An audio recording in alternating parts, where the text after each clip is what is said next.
오늘 본문 말씀을 보면 에돔이 왜 심판을 받고 멸절당하는지 그 이유를 정확하게 알려주고 있습니다. 10절 말씀에 정확하게 나오는데요. 10절에 보니까 내가 내 형제 야곱에게 행한 포악으로 말미암아 부끄러움을 당하고 영원히 멸절되리라 라고 말합니다.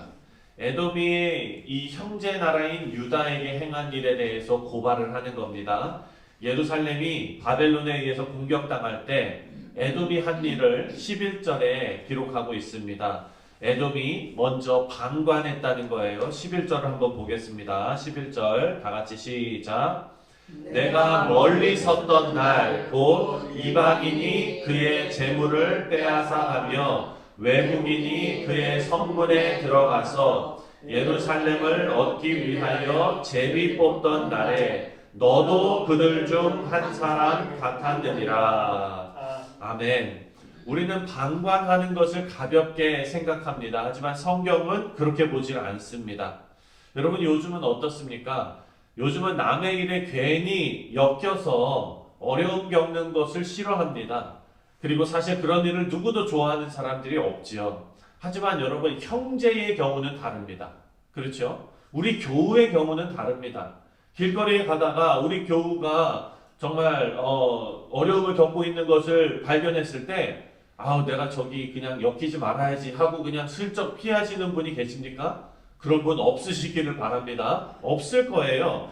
형제의 경우는 다르다는 겁니다. 형제가 어려움을 겪을 때는 우리는 도와야 할 의무가 있는 것입니다.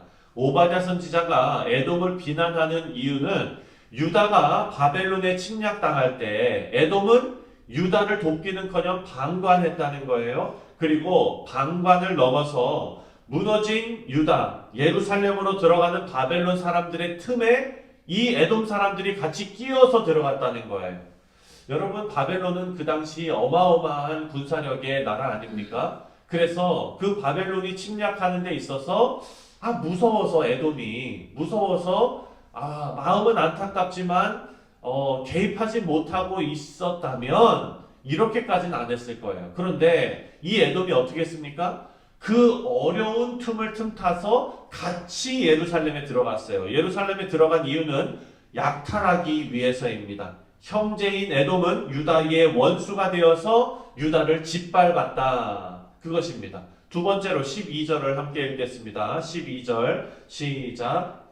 내가 형제의 날 곧 그 재앙의 날에 방관할 것이 아니며 유다 자손이 패망하는 날에 기뻐할 것이 아니며 그 고난의 날에 내가 입을 크게 벌릴 것이 아니며 에돔은요 지금 유다의 멸망을 방관하고 거기에 넘어서서 약탈하는 데 그치지 않고 거기에서 한 단계 더 나가서 약탈하면서 오늘 말씀을 보니까 기뻐했다라고 말합니다. 에돔은 유다의 가장 슬픈 날에 자신들의 욕심을 채운 것입니다.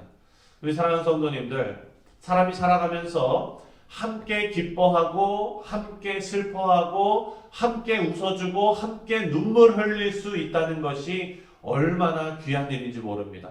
그런데 함께 사람들이 살아가면서 슬퍼할 줄 모르고 눈물 흘릴 줄 모르고 함께 기뻐해 줄 줄 모른다는 것은 너무나 무서운 일입니다. 왜냐하면 공감 능력을 상실한 것이 죄의 전형적인 모습이기 때문입니다. 어떤 분들은요, 우리 특히나 권사님들 많이 그러시는 것 같아요. 드라마 보시면서 우시는 분들, 그런 분들 없으세요? 한국 드라마 보시면서 감정이입이 돼가지고 어떡할까 저렇게 고생하고 막 이러면서 눈물 흘리시는 분 계세요. 저는 그거 참 좋다고 생각해요. 왜냐하면 그 마음이 공감 능력이 있는 거예요. 정말 저 사람의 아픔이 내 아픔 같은 그런 마음이 있어야 하는데 그런 공감 능력을 상실하는 것이 사랑하는 성도님들 죄의 전형적인 모습이라는 거예요. 하나님은 사랑이시고 그 사랑은 우리 인간을 이해하시고 공감하신다는 것을 전제로 하고 있습니다.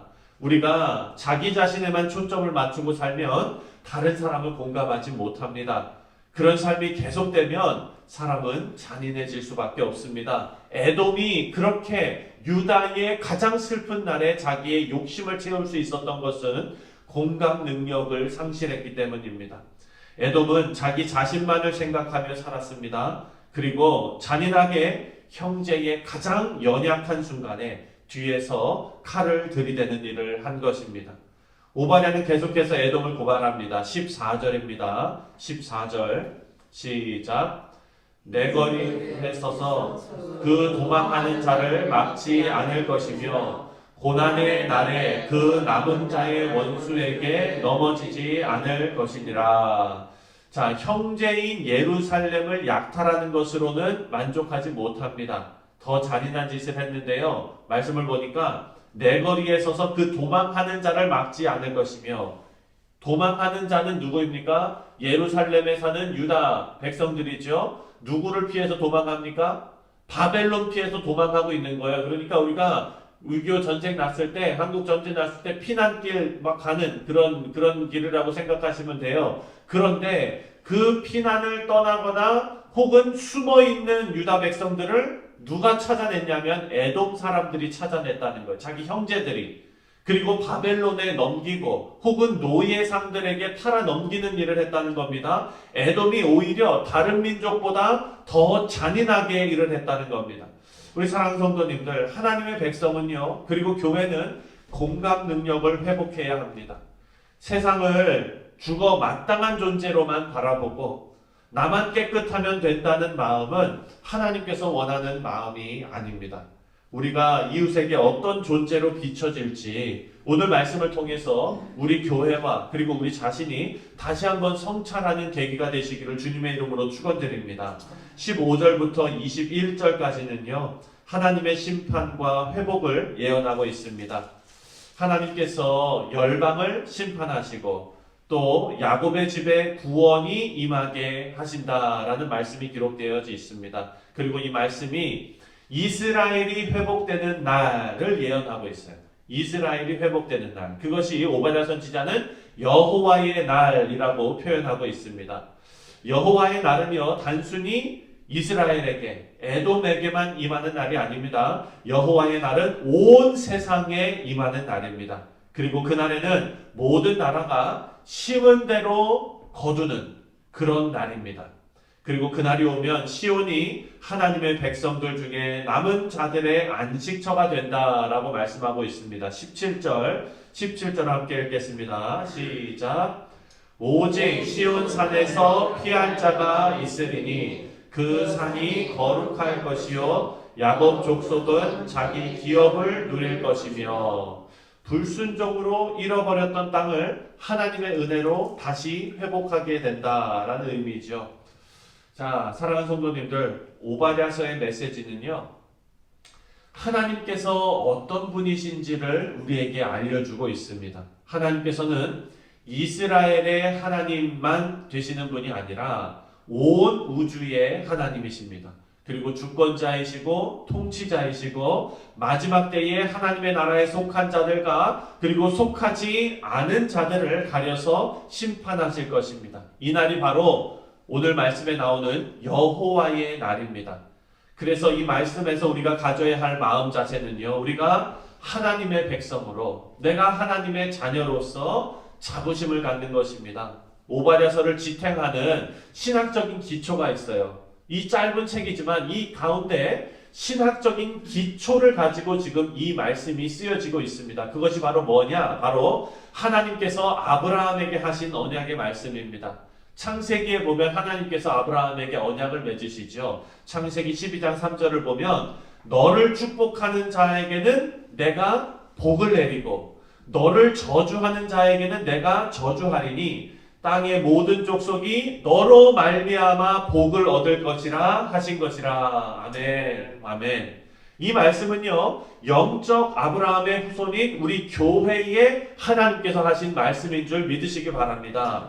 우리가 하나님의 백성으로서 핍박과 고통을 받지만 하나님께서는 하나님의 백성을 보호하시고 구원을 약속하시고 그 약속을 신실하게 지키시고 또 우리가 그 복의 통로가 되기를 원하십니다.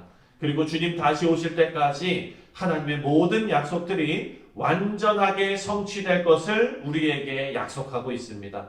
오늘 본문 21절 다 같이 마지막으로 함께 읽겠습니다. 시작.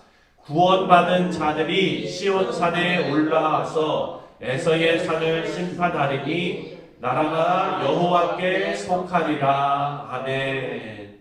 사랑하는 성도님들, 이 말씀이 오늘을 살아가시는 우리에게 힘이 되는 말씀이 되시기를 바랍니다. 그리고 그때가 오기까지, 여호와의 날이 오기까지, 모든 언약이 성취되는 그날이 오기까지 하나님께서 주신 사명을 열심히 실천하며 살아가시는 우리 믿음의 백성들 다 되시기를 주님의 이름으로 축원드립니다.